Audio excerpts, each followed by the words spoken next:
Hello students, इस video में हम लोग यूलर्स कॉलम फार्मूला डेराइव करेंगे डिफरेंट कंडीशंस में।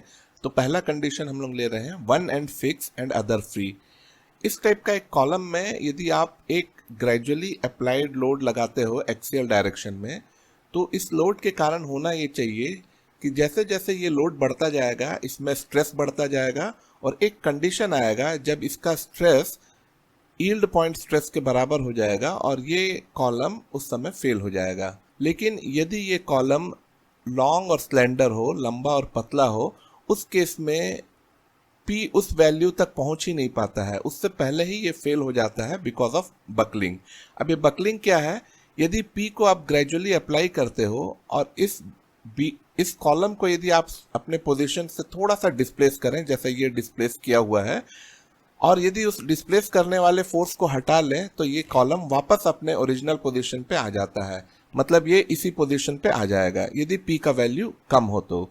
लेकिन यदि P की वैल्यू को बढ़ाते जाएं तो एक कंडीशन ऐसा आएगा जब आप इसको डिस्प्लेस करोगे, जैसे ऐसा डिस्प्लेस किया है, और उसके बाद जब उसे छोड़ोगे तो ये वापस अपने पुराने पोजीशन पे नहीं आएगा, इसी पोजीशन पे रह जाएगा।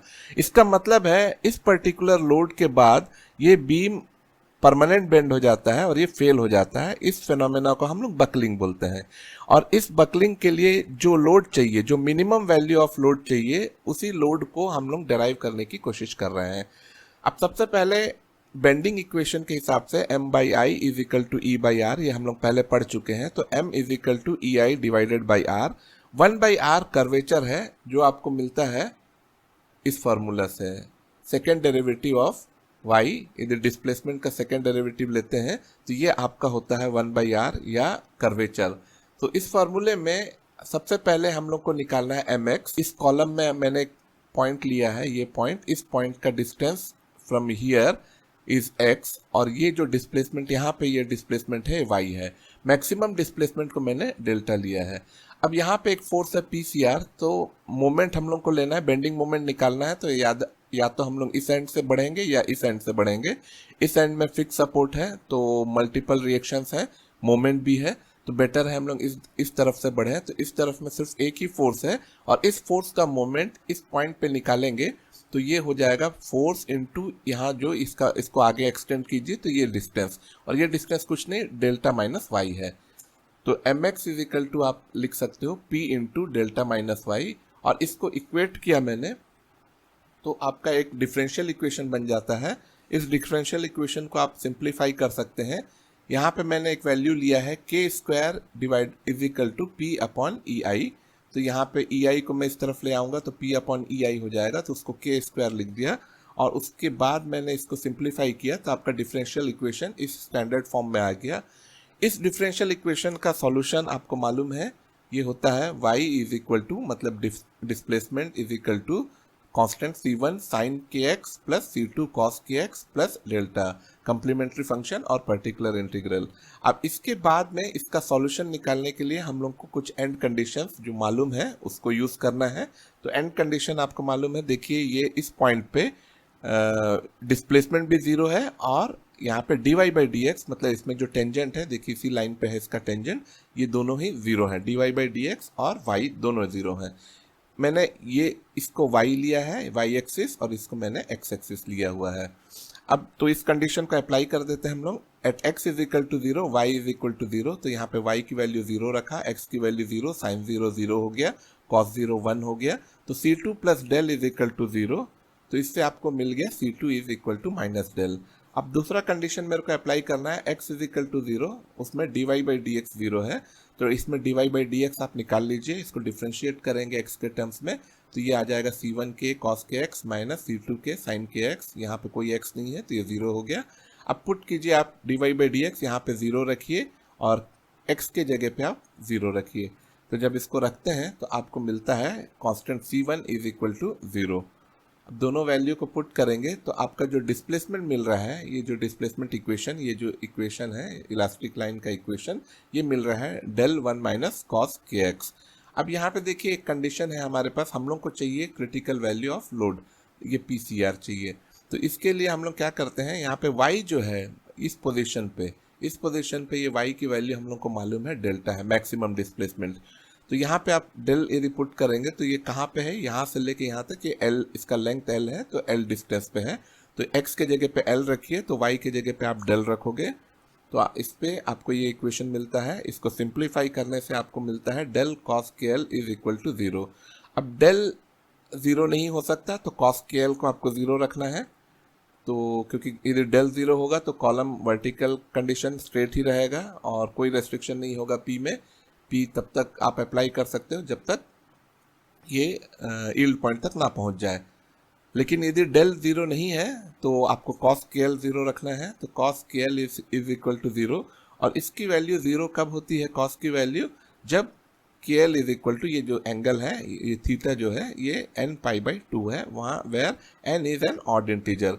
सो n की वैल्यू 1 हो सकता है, 2 हो सकता 1 हो सकता है, 3 हो सकता है, मतलब pi by 2 90 degree, 3 pi by 2 3 pi by 2 270 degree, ऐसे डिफरेंट वैल्यूज़ पे आपको केएल की इस डिफरेंट वैल्यूज़ के लिए कॉस केएल की वैल्यू 0 रहेगी। हम लोगों को निकालना है minimum value of p C r, तो हम लोग एन का सबसे छोटा पॉजिटिव वैल्यू लेते हैं जो 1 है, तो k L is equal to हो जाएगा पाई बाई 2, के एल की वैल्यू पाई बाई 2, तो के स्क्वायर हो जाएगा pi square divided by 2l square, और उससे आप इस इक्वेशन को निकाल सकते हैं क्योंकि के स्क्वायर इज इक्वल टू है पी अपॉन ई आई। तो उस फार्मूला को सिंप्लीफाई करेंगे तो के एल जो है आपका हो जाएगा pi square upon 4l square, pi square upon 4l square, और इसमें ई आई से पी अपॉन ई आई, तो ई आई से मल्टीप्लाई कर देंगे तो क्रिटिकल वैल्यू ऑफ लोड निकल आएगा। दूसरा कंडीशन लेते हैं जब दोनों एंड पिन कनेक्टेड हो, तो यहाँ पे ये दोनों एंड पिन कनेक्टेड है, दोनों एंड पिन कनेक्टेड है, लंबाई एल है। अब इस लोड के कारण से इसमें जो डिफ्लेक्शन होगा, पिन जॉइंट है तो ये यहीं पे रहेगा, यहीं पे रहेगा। अब इसमें एक वर्टिकल लोड लगा है तो रिएक्शन यहाँ पे एक वर्टिकल आएगा, हॉरिजॉन्टल डायरेक्शन में कोई फोर्स नहीं है तो कोई फोर्स नहीं आएगा। ये मोमेंट को रेस्ट्रिक्ट भी नहीं करता, इसलिए कोई मोमेंट भी नहीं आएगा रिएक्शन। अगेन मैंने एक पॉइंट लिया है जो एक्स डिस्टेंस से, जैसे वाई एक्सिस से एक्स डिस्टेंस पे एक पॉइंट लिया है, और यहाँ पे डिस्प्लेसमेंट को मैंने माना है वाई। इस पॉइंट पे आपको मोमेंट निकालना है, इस फोर्स का मोमेंट। तो यहाँ पे जो मोमेंट है m x is equal to minus P Y, anti clockwise है, इस कंडीशन में ये नेगेटिव लेना है आपको इसका मोमेंट, तो p इंटू वाई ये हो गया आपका एम एक्स, और m x is equal to हम लोग का पिछला फार्मूला, यहाँ पे आपको e second derivative is equal to m x करना है, तो ये माइनस पी वाई हो गया। अगेन हम लोग को एक डिफरेंशियल इक्वेशन मिल गया है, इसमें फिर से वही काम करना है, p बाई ई आई को के स्क्वायर लिख लिया है मैंने, के square p by E i से डिवाइड कर दिया है, तो आपका इक्वेशन इस फॉर्म में आ गया। इस इक्वेशन का सॉल्यूशन आपको फिर से आपको ये सॉल्यूशन मिलेगा डिफरेंशियल इक्वेशन का, और इस सॉल्यूशन में आपके पास में कंडीशन है x इज इक्वल टू 0, जब यहाँ पे 0 है x की वैल्यू तब y भी 0 है, और यहाँ पे इस पॉइंट पे x की वैल्यू l है, वहाँ पे भी y 0 है। तो ये दो कंडीशन है, तो पहला कंडीशन अप्लाई किया x इज इक्वल टू 0, उस समय y 0 है। अब इसको पुट किया आपने तो C2 की वैल्यू आपको 0 मिल जाएगी। अब दूसरा condition x is equal to L रखा आपने, एल रखा, और y इज इक्वल टू 0, तो आपको मिलेगा C1 साइन के एल इज इक्वल टू 0। यदि C1 0 करते हैं तो ये दोनों 0 हो जाएगा, तो कोई डिफ्लेक्शन ही नहीं रहेगा, इसीलिए आपको लेना है साइन के एल इज इक्वल टू 0, और इसकी वैल्यू आपको मिलेगी के एल की n पाई, जहाँ n की वैल्यू 0 1 2 एक्सेट्रा है। अब 0 आप नहीं ले सकते क्योंकि यदि आप 0 लोगे तो फिर से इसमें कोई डिफ्लेक्शन नहीं रहेगा, ये वर्टिकल कंडीशन में ही रहेगा। यदि इसमें डिफ्लेक्शन हो रहा है इसका मतलब है आपको n का पॉजिटिव वैल्यू लेना है। अब इसमें भी सबसे छोटा वैल्यू आपको लेना है ताकि पी क्रिटिकल का सबसे स्मॉल वैल्यू आपको मिले, क्योंकि उससे ज़्यादा लोड आप उस स्मॉलेस्ट वैल्यू से ज़्यादा आप इसमें अप्लाई नहीं कर सकते क्योंकि ये उससे पहले फेल हो जाएगा। तो n की वैल्यू आप 1 रखते हो तो ये हो जाएगा के एल इज इक्वल टू पाई, तो के स्क्वायर हो जाएगा pi square by L square, और के स्क्वायर है पी अपॉन ई आई, दोनों को इक्वेट करेंगे तो आपको मिल जाएगा equation pi square e I divided by L square. तो ये इक्वेशन है आपका क्रिटिकल लोड का जब दोनों एंड पिन कनेक्टेड हो। इसमें आप C1 की वैल्यू आप इसमें पुट कर सकते हैं, इसमें आप डिस्प्लेसमेंट में ये इस इक्वेशन में आपको ये इसका इलास्टिक लाइन का कर्व, इस कर्व का इक्वेशन मिल जाएगा, लेकिन यहाँ पे ये C1 की वैल्यू इनडिटर्मिनेट है, अभी निकल नहीं पाएगा। तीसरा कंडीशन हम लोग ले लेते हैं where one end pin connected and other fixed. ये एंड को फिक्स रखा है मैंने और इसको पिन कनेक्टेड है और एक लोड यहाँ पे लग रहा है।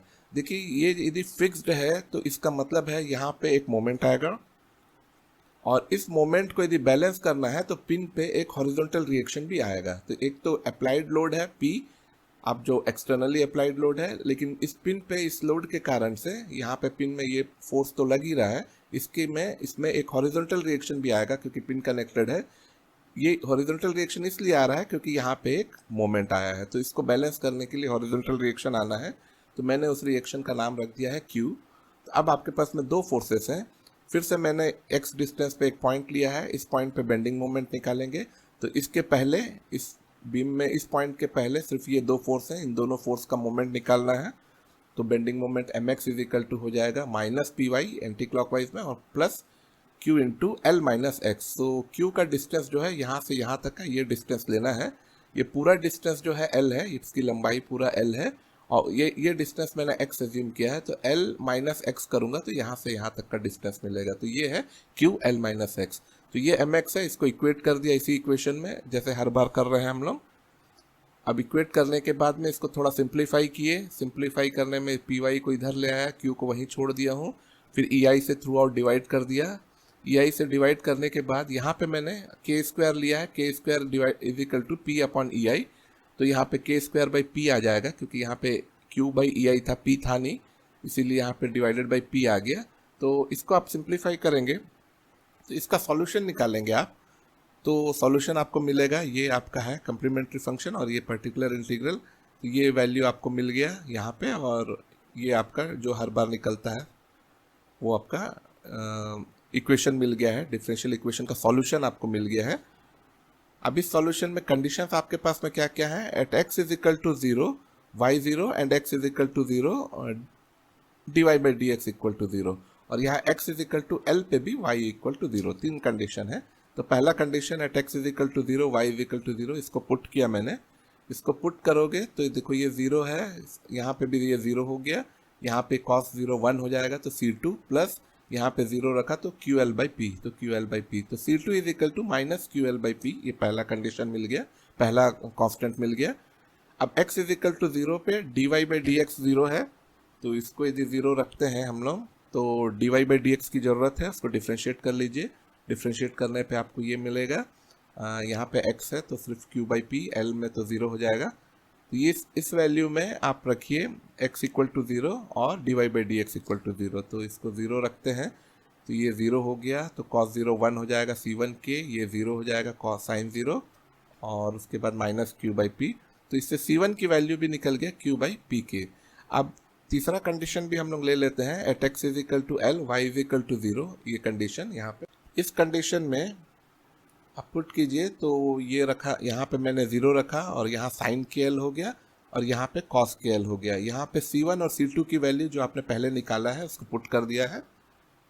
अब इसको थोड़ा सिंप्लीफाई कर लीजिए, तो सिंप्लीफाई करने में ये q बाई पी कैंसिल हो गया, इस तरफ ले आया हूँ तो 0 से मल्टीप्लाई डिवाइड हो गया तो ये चला गया, बच गया है साइन के एल और इस के को क्रॉस मल्टीप्लाई किया हूँ तो के एल ऑलरेडी था यहाँ पे, तो के एल कॉस के एल हो गया है और के इधर लेके आएंगे तो 0 से मल्टीप्लाई 0 हो जाएगा।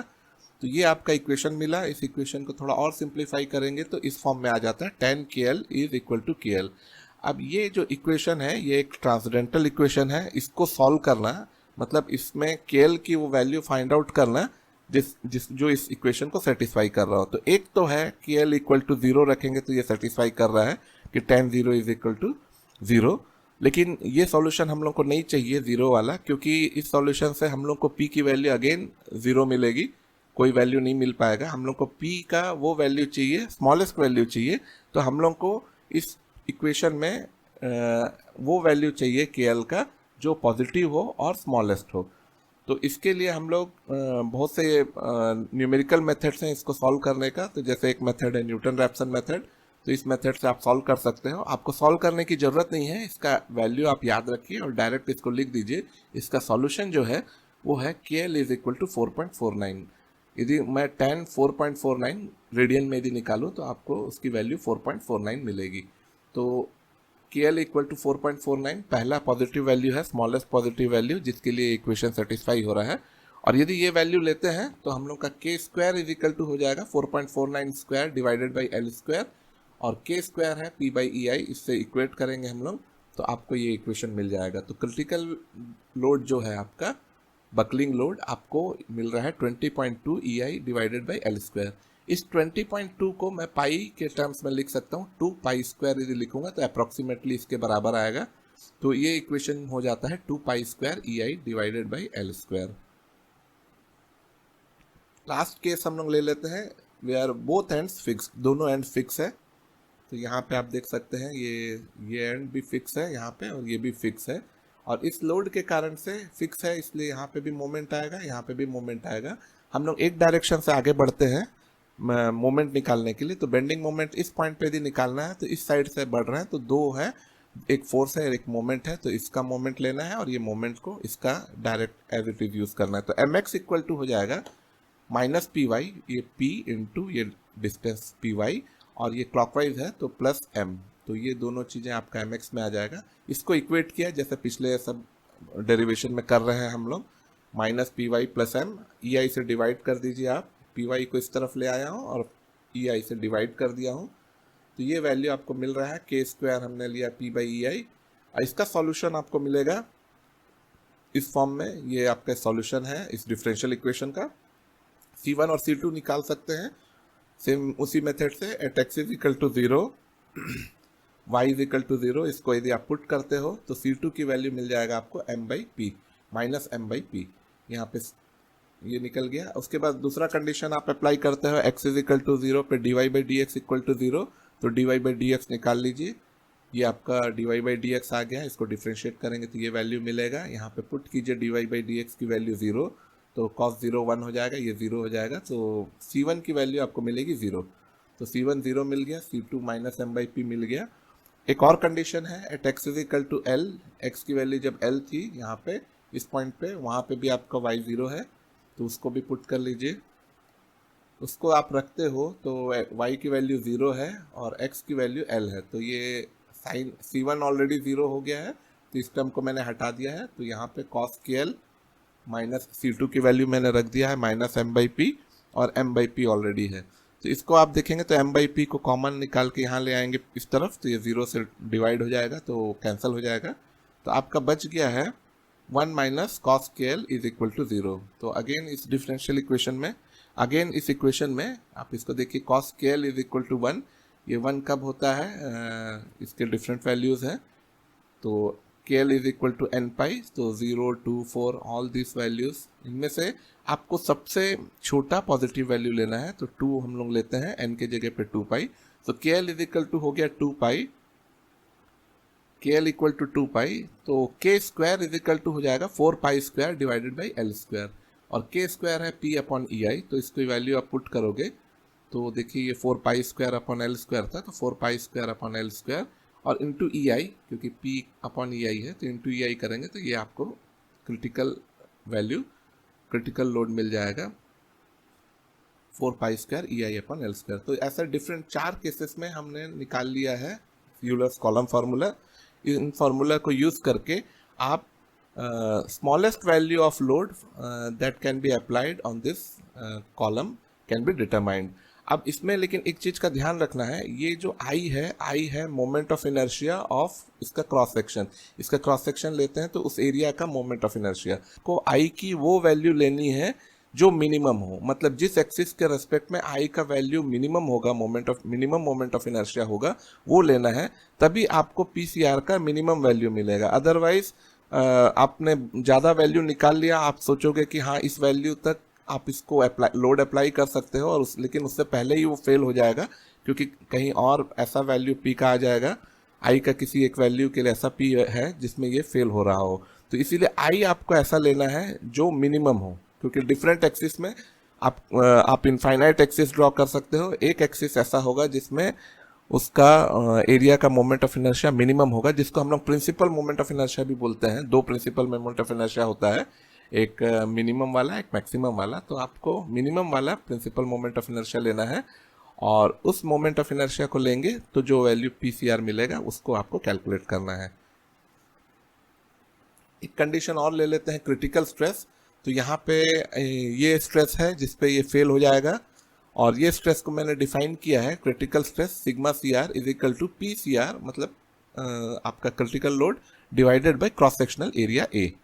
अब ये इक्वल टू पी क्रिटिकल के जगह पे मैंने क्या लिया है, पाई square e I divided by L e square लिया है। मतलब 4 डिफरेंट कंडीशन में सब में अलग अलग ना लेके मैं एक ही इक्वेशन क्रिटिकल लोड के लिए ले रहा हूँ, वो है पाई square e I divided by L e square. ये एल ई जो है इक्विवेलेंट लेंथ है, ये अलग अलग कंडीशन में अलग अलग होगा, तो उस हिसाब से इसका इक्वेशन अलग अलग हो जाएगा। लेकिन हम लोग यहाँ पे इसी इक्वेशन को लेके चल रहे हैं, एक single equation pi square e I divided by L e square. तो ये वैल्यू मैंने रखा है पी सी आर की जगह pi square e i upon L e square divided by a. उसके बाद मैंने लिखा है ए आर स्क्वायर लिखा है। ये ए आर स्क्वायर एक्चुअल में मोमेंट ऑफ इनर्शिया है, cross sectional area A into R radius of gyration. जैसे मैंने बताया मोमेंट ऑफ इनर्शिया अलग अलग एक्सिस में अलग अलग होगा, सेम ऐसे ही रेडियस ऑफ जायरेशन भी अलग अलग एक्सिस के लिए अलग अलग होगा। आपको वो रेडियस ऑफ जायरेशन लेना है जो मिनिमम है। तो मिनिमम रेडियस ऑफ जायरेशन मैंने यहाँ पे लिया आर, तो ये I is equal to a are square हो जाएगा। तो यहाँ पे मैंने ए आर स्क्वायर पुट कर दिया है, तो ए कैंसिल हो जाएगा, तो आपका बचेगा pi square E divided by L E upon R का होल स्क्वायर। ये जो टर्म है एल ई अपॉन आर, इसको हम लोग स्लेंडरनेस रेशियो बोलते हैं। So equivalent length divided by minimum radius of gyration is called slenderness ratio. अब यहाँ पर डिफरेंट कंडीशन के लिए मैं टेबल बना देता हूँ, ये टेबल आप देख लीजिए। तो आपको एक ही फार्मूला याद रखना है क्रिटिकल लोड का, पाई square e I divided by L e square. फिर अलग अलग कंडीशन के लिए एल ई की क्या वैल्यू है उसको आपको याद रखना है। जैसे one and fixed other free है, तो उसमें हम लोग को ये इक्वेशन मिला था, लेकिन हमने ये इक्वेशन को हम लोग यूज कर रहे हैं, तो इस इक्वेशन में एल ई के जगह पे आपको 12 रखना है। तो यदि वन एंड फिक्स है और अदर फ्री है, तो एल ई इक्विवेलेंट लेंथ के जगह पे आपको 12 रखना है। ऑटोमेटिकली ये फॉर्मूला आपको मिल जाएगा, इसको याद रखने की जरूरत नहीं है, आपको इसको याद रखना है और इसे याद रखना है। बोथ एंड्स पिन कनेक्टेड है तो दोनों सेम होगा, L E is equal to L. One end pin connected और दूसरा फिक्स है, तो इक्विवेलेंट लेंथ जो होगा वो एल बाई रूट 2 होगा। तो आपको ये इक्वेशन मिल जाएगा ऑटोमेटिकली। तो यहाँ पे एल बाई रूट 2 रखना है।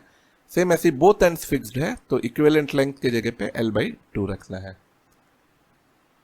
तो आज के लिए बस इतना ही, आगे हम लोग इससे रिलेटेड और न्यूमेरिकल प्रॉब्लम्स सॉल्व करेंगे। Thank you.